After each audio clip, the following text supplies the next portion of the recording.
नमस्कार दोस्तों, तो स्वागत करते हैं आप सभी का एक बार फिर से आपके अपने भाई के YouTube channel IAS my target पे। तो दोस्तों, इस पे जो है हम तैयारी करते हैं यूपीएससी का, जहां हम बिना कोचिंग बिना डर के, ठीक ना, तो यूपीएससी की तैयारी करते हैं। तो आज हम सॉल्व करने वाले हैं कौन सा, यूपीएससी सीसैट 2025 पेपर के प्रश्न संख्या 39 से आगे कवर करेंगे, ठीक ना, जो कि डेली का टारगेट है 5 प्रश्न का। तो आप लोग डेली जो भी भाई सब्सक्राइब पहले से किए हुए हैं तो उनको डेली नोटिफिकेशन गिर जाते होंगे। तो आज भी आप लोगों को नोटिफिकेशन आ ही गए होंगे। तो देखिए, ये जो पेपर है, ये वीडियो जो है पेपर, इस पेपर से रिलेटेड है। तो ये वीडियो खास तौर पर उन छात्रों के लिए है जो 2026 में यूपीएससी देने जा रहे हैं। तो इसमें हम 2025 के जो प्रश्न पेपर हुए तो उनका हम स्टेप बाय स्टेप और हिंदी माध्यम में सॉल्व करेंगे, ठीक ना, और वो भी बेसिक से एडवांस तक समझना, जो समझना चाहते हैं तो वो एंड तक देखिए। तो चलिए बिना समय गंवाए हम शुरू करते हैं और हर सवाल को जो है यूपीएससी के तरीका से ही सॉल्व करेंगे, ठीक ना। तो पेन और कॉपी निकालिए और बन जाइए सीसैट का मास्टर। तो लेट्स क्रैक क्वेश्चन नंबर कितना, 39 से शुरुआत करते हैं 39। तो आप लोगों को बता दें कि हम शॉर्ट ट्रिक में, मतलब शॉर्टकट में आंसर देते हुए आगे बढ़ेंगे। और यदि कहीं आप लोगों को लगे कि इसमें हम थोड़ा भी मिस्टेक किए हैं तो आप लोग कमेंट कीजिए, और कमेंट में किसी भी प्रश्न, कोई भी प्रश्न, अभी जो हम सॉल्व करेंगे 39 से आगे देखते हैं, 5 करते हैं, 6 करते हैं, 7 करते हैं, जो भी करते हैं, लेकिन टारगेट 5 प्रश्न का है। तो 5 प्रश्न में जहाँ कहीं भी यदि आपको लगे कि यहाँ डाउट है, इनको विस्तार से समझा दीजिए। तो आप लोग बेझिझक कमेंट कीजिए और जो भी प्रश्न के लिए कमेंट कीजिएगा हम उन पे विस्तार से वीडियो लाएंगे ताकि आप लोगों का डाउट ना रहे।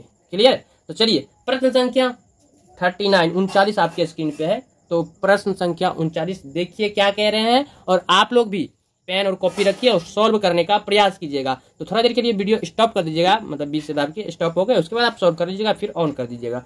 तो देखिए पहला प्रश्न, 39 नंबर का प्रश्न कह रहे हैं कि कोई ट्राम 3 किलोमीटर पर घंटा और 4 किलोमीटर पर घंटा की औसत चाल से एक ही दिशा में चल रहे हैं।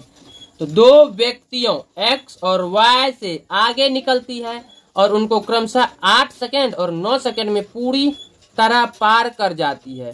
तो ट्राम की लंबाई क्या है? यहाँ पे देखिए ट्राम का एक मतलब होता है, ये ट्रेन के बारे में कह रहे हैं, ठीक ना, ट्रेन के बारे में। तो यदि हम इनको देखें तो आप लोगों को मालूम होंगे इनके रेशियो के बारे में, ठीक ना। तो यहाँ T कितना दिया हुआ है, T-3, और ट्राम एक -3, उसके बाद दूसरा -4 किलोमीटर पर घंटा के आवर से। तो आप लोगों को मालूम होंगे रेशियो, ठीक ना, ये अपोजिट हो जाते हैं, ठीक है। 9 किलोमीटर इधर हो जाएंगे और इधर 8 किलोमीटर, सॉरी 8 किलोमीटर इधर हो जाएंगे, 9 किलोमीटर इधर हो जाएंगे। तो इस तरह से T बराबर आ जाते हैं। चलिए इनको थोड़ा सॉल्व कर लेते हैं सही तरीका से, ठीक ना, तो आप लोग भी समझ जाइएगा। तो देखिए प्रश्न, तो इसमें थोड़ा टाइम लगेंगे, ठीक ना, तो टाइम लगेंगे तो आप लोगों को तो समझाना पड़ेगा ही। तो शॉर्टलिस्ट यदि हम बात करें तो 39 प्रश्न संख्या 39 कह रहे हैं कि कोई ड्राम यानी कि train 3 kilometre per hour 4 kilometre per hour की औसत की चाल से।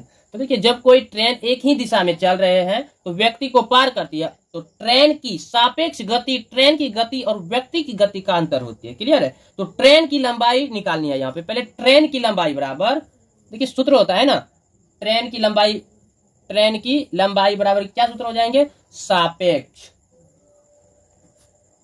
गति गुना लिया गया समय, लिया गया T देते हैं टाइम, ठीक है, S देते हैं, S का T ट्रेन को इंगित करते हैं, S समय को देते हैं, ठीक है।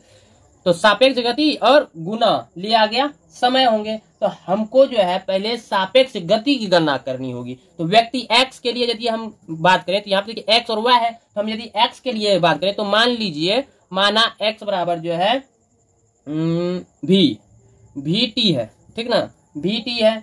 वही व्यक्ति, तो जहाँ जैसे कह रहे हैं ना व्यक्ति की गुना, तो ट्रेन की गति क्या हो जाएंगे, VT ट्रेन की गति, तो व्यक्ति गुना गति, ट्रेन की गति कितनी है, 3 किलोमीटर पर आवर। तो यहाँ सीधा 3 किलोमीटर, सॉरी क्या याद आते हैं, किलोमीटर पर आवर, ठीक है। तो इस तरह से हम गति निकाल लिए। अब सापेक्ष गति के बारे में क्या है, सापेक्ष गति के बारे में, तो सापेक्ष गति यानी कि ये ट्रेन गुना को पार करते समय, तो बराबर ये कितना हो जाएंगे, तो वी टी -3 हो जाएंगे, ठीक ना, किलोमीटर पर आवर। क्लियर। तो वही y का भी इसी तरह से निकालेंगे, तो y का भी इस तरह से यदि हम निकालेंगे तो उनका भी आ जाएगा कितना, तो वी -4 किलोमीटर पर आवर आ जाएंगे। क्लियर है। तो हमको ट्रेन की लंबाई, तो इस तरह से देखें तो अब जो है हमको ट्रेन की लंबाई का एक समीकरण बनाना होगा। तो ट्रेन की लंबाई का यदि हम समीकरण L बराबर निकालते हैं तो ये वी -3, अब यहाँ पे कितना लग रहे हैं, तो 8 सेकेंड, तो गुना कितना 8 सेकेंड हो जाएंगे, 8 सेकेंड। वहीं इनका देखिए तो L लंबाई बराबर वी टी माइनस कितना है 4 गुना कितना 9 सेकेंड, 9 सेकेंड। ठीक है। तो अब यहाँ पे ये निकल गए, ये क्या निकल गए, लंबाई। अब यदि हम वी टी, ये जो वी टी है यानी कि ट्रेन की गति, इनको ज्ञात करें तो देखिए दोनों समीकरण को बराबर करना होगा, दोनों समीकरण को क्या करना होगा, बराबर करना होगा। तो वी टी -3 बराबर देंगे, सॉरी गुना का चिन्ह है, गुना 8 बराबर करेंगे, यहाँ से कट करते हैं। देखिए दोनों समीकरण को वी टी -3 इंटू 8 बराबर करेंगे इस समीकरण का, यानी कि वी टी -4 समीकरण के गुना 9, इनको बराबर करेंगे तो इनका सोल्यूशन आप लोग भी कर लीजिए, गुना कर दीजिए। तो 8 वी टी -8 24 बराबर कितना हो जाएंगे, 9 -9 चौके 36। तो अब पूरे आ जाएंगे कितना, माइनस प्लस कर दीजिए, तो एक जाति का जो है उनको एक पार कर लीजिए, यानी कि 9 वी टी -8 वी टी बराबर आ जाएंगे 36 -24। अब यहाँ पे वी टी बच गए बराबर 36 में से 24 गया तो कितना 12, तो ये 12 किलोमीटर पर आवर चला। तो ये हो गया क्या, लंबाई। ठीक ना, ये हो गया ट्रेन की लंबाई। अब इस तरह से हम ट्रेन की लंबाई को अच्छी तरह से ज्ञात कर सकते हैं। तो चूंकि ट्रेन की लंबाई इसलिए ज्ञात करेंगे कि यहाँ जो है पूरा ट्रेन का लंबाई निकालना है ना, तो ट्रेन की लंबाई के लिए अब हमको वी टी, ये जो वी टी है इनका मान किसी भी समीकरण में रख देना है, कोनो भी एक समीकरण में भी का मान रख दीजिए। ठीक ना, तो चलिए हम इनका मान रख देते हैं फर्स्ट वाले में। ठीक ना, तो पहला ये समीकरण है तो इसमें हम रख देते हैं L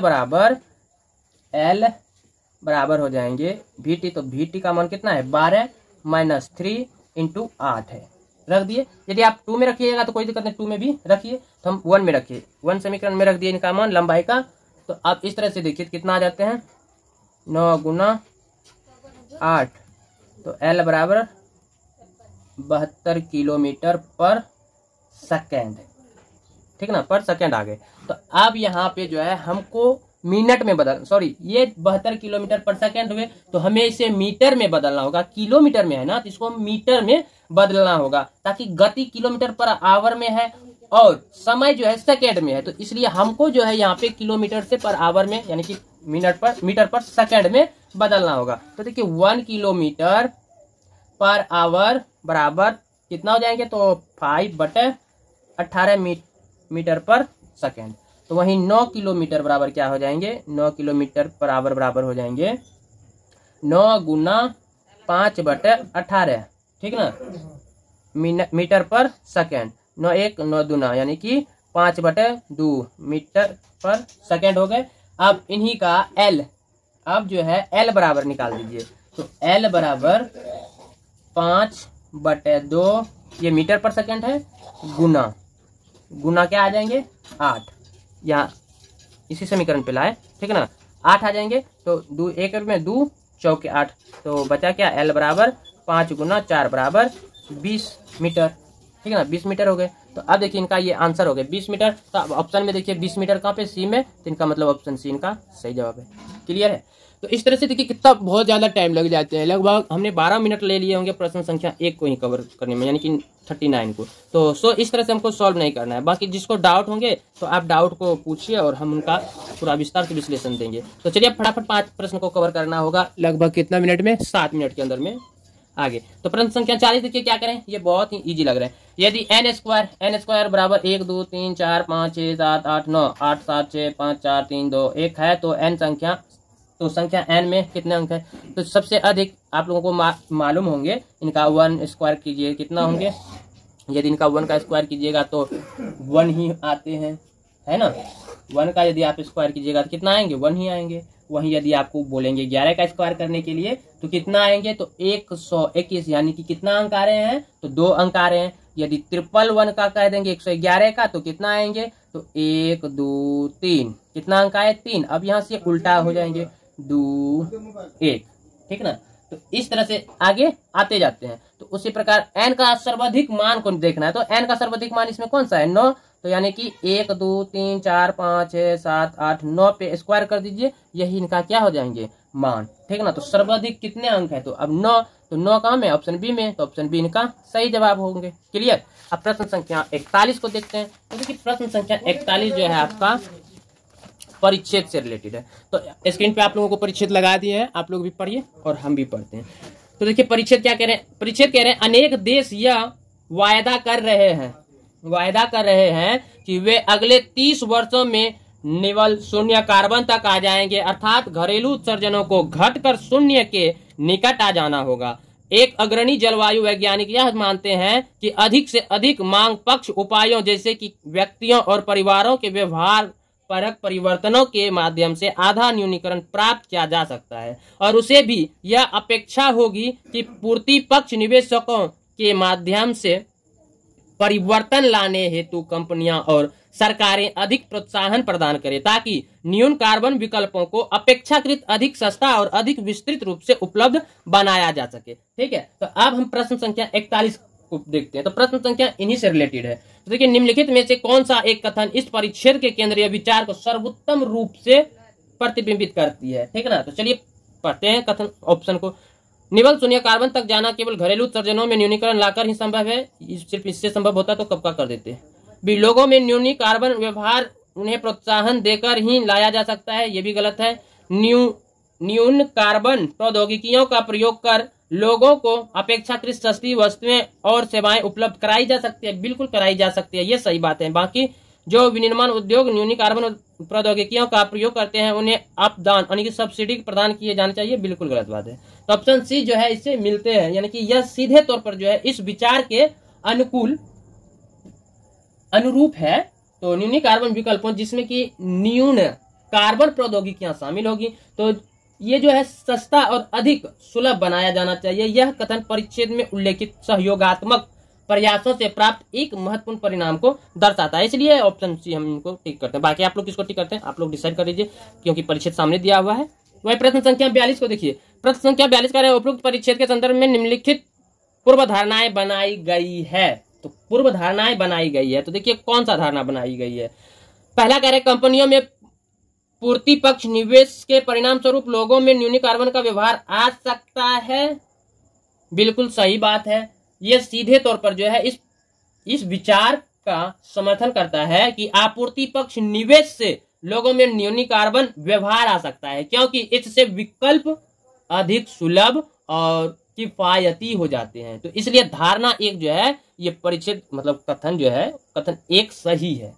ठीक ना। वह कथन 2 की बात करें तो कथन 2 करें लोग सरकार और कंपनियों के शामिल हुए बिना न्यूनी कार्बन व्यवहार को अनुकूलित करने में समर्थ नहीं है, बिल्कुल सही कह रहे हैं। ये भी देखिए यह भी धारणा जो है कथन 2 का, ये लोग सरकार कंपनी की भागीदारी के बिना पूरी तरह से अनुकूलन करने में सक्षम नहीं है, व्यापक और अधिक प्रभावी परिवर्तन प्राप्त करने के संदर्भ में निहित है। तो इसलिए ये जो है बिल्कुल सही कह रहे हैं। तो अब देखिए दोनों सही है, तो कौन कौन सा वैध है ये कह रहे हैं, यानी कि उपरोक्त पूर्व धारणाओं में से कौन सी वैध है, तो दोनों है। तो ऑप्शन सी में 1 और 2 दोनों, तो ऑप्शन सी का सही जवाब हो जाएंगे। क्लियर है। वही परिच्छेद 2 दिया गया है, तो आप लोग भी पढ़िए, स्क्रीन पे है। देखिए केवल 50 वर्षों में ही विश्व का कच्चे माल का उपभोग 4 गुना के आसपास 100 बिलियन टन से अधिक हो गया। इसके 9% से कम भाग को पुनः उपयोग में लाया जाता है। तो पुराने वाहनों की बैटरियों में लिथियम, कोबाल्ट, मैग्नीज और निकेल जैसे द्रव्य होते हैं जो कीमती हैं और जिन्हें प्राप्त करना दुष्कर हो सकता है।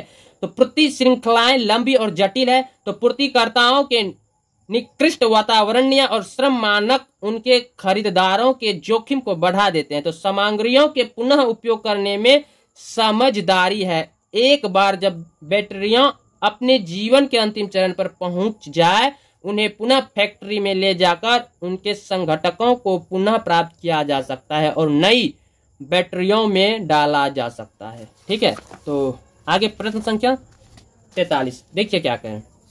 तो ये परिच्छेद था 2, परिच्छेद 2 आप लोग भी पढ़े। अब देखिए परिच्छेद के अनुकूल प्रश्न। निम्नलिखित में से कौन सा एक कथन इस परिच्छेद द्वारा व्यक्त सर्वाधिक तर्क संगत, विवेकपूर्ण और व्यवहारिक संदेश को सर्वोत्तम रूप से प्रतिबिंबित करता है? तो कथन एक है, अति आवश्यक खनिजों का पुनः उपयोग किए बिना हरित अर्थव्यवस्था संभव है। भाई साहब कैसे संभव होंगे हरित व्यवस्था? हरित व्यवस्था के प्रत्येक क्षेत्र में द्रव्यात्मक संसाधनों के पुनः उपयोग को तत्काल अनुकूलित किया जाना चाहिए।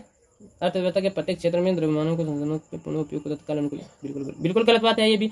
वहीं सी के देखिए, चक्रीय अर्थव्यवस्था सतत समृद्धि के लिए उपयोगी हो सकती है। बिल्कुल ये जो कथन है परिच्छेद के समग्र संदेश को सबसे सटीक रूप से दर्शाता है, जो संसाधनों के पुनः उपयोग की आवश्यकता और इसके संभावित लाभों को उजागर करता है। तो विशेष रूप से लंबी अवधि में अस्थिरता के संदर्भ में, इसलिए ऑप्शन इनका सी बिल्कुल सही जवाब होंगे। ठीक ना। वहीं डी देखिए कह रहे थे कि कुछ उद्योगों को अपना अस्तित्व बचाए रखने के लिए द्रव्यात्मक संसाधनों का चक्रीय उपयोग एकमात्र विकल्प है।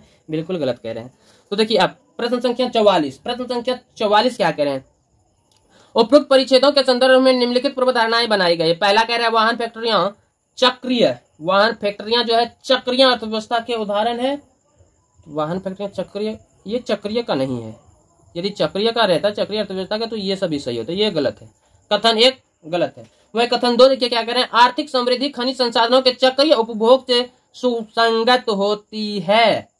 बिल्कुल सही बात कह रहे हैं। देखिए ये जो 2 है यानी कि परिच्छेद 2 का जो धारणा 2 है, तो ये परिच्छेद के निहितार्थ के साथ जो है अधिक दृढ़ता से संरेखित होती है। तो धारणा 1, ये जो धारणा 1 था उतनी सटीक नहीं है, क्योंकि यह पूरी फैक्ट्री को चक्रीय अर्थव्यवस्था का उदाहरण मानती है, ना कि केवल एक विशेष प्रक्रिया को। इसलिए ये 2 जो है ये बिल्कुल सही है।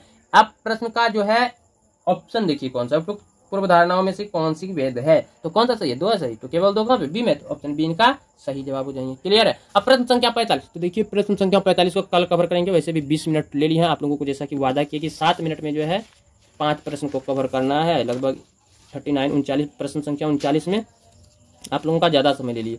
तो देखिए आज कितना प्रश्न को कवर किए? 1 2 3 4 5 6 प्रश्न को कवर कर लिए। तो गाइस ये था आज का अपना जो सेशन था। तो आप लोग बताइएगा सेशन कैसा रहा। तो दोस्तों ये थे प्रश्न संख्या कितना 39, यानी कि 39 से लेकर के कहां तक 44 तक का हल। तो शानदार और सटीक हल दिया आप लोगों को। अगर आपको ये समझ में आया हो तो प्लीज भाई सब बहुत मेहनत से आप लोगों के लिए यूट्यूब पे वीडियो छोड़ते हैं, तो वीडियो को लाइक जरूर कीजिएगा और कमेंट में बताइएगा कि आपने कितने सवाल सही किए और कहां पर दिक्कत आई। तो अगले वीडियो में हम सवाल संख्या 45 से आगे 5 प्रश्न को कवर करेंगे। तो इसलिए आप हमारे चैनल IAS माय टारगेट को सब्सक्राइब जरूर कर लीजिएगा और बेल आइकन को भी दबाइएगा, ताकि अगला वीडियो आप लोग मिस ना करें। तो याद रखिए डेली का वीडियो में हम अंत में कहते हैं कि प्रैक्टिस नहीं रुकेगी जब तक सिलेक्शन नहीं मिलेगा। तो मिलते हैं अगले वीडियो में। फिलहाल के लिए जय Hind, all the best UPSC 2026 के वॉरियर्स।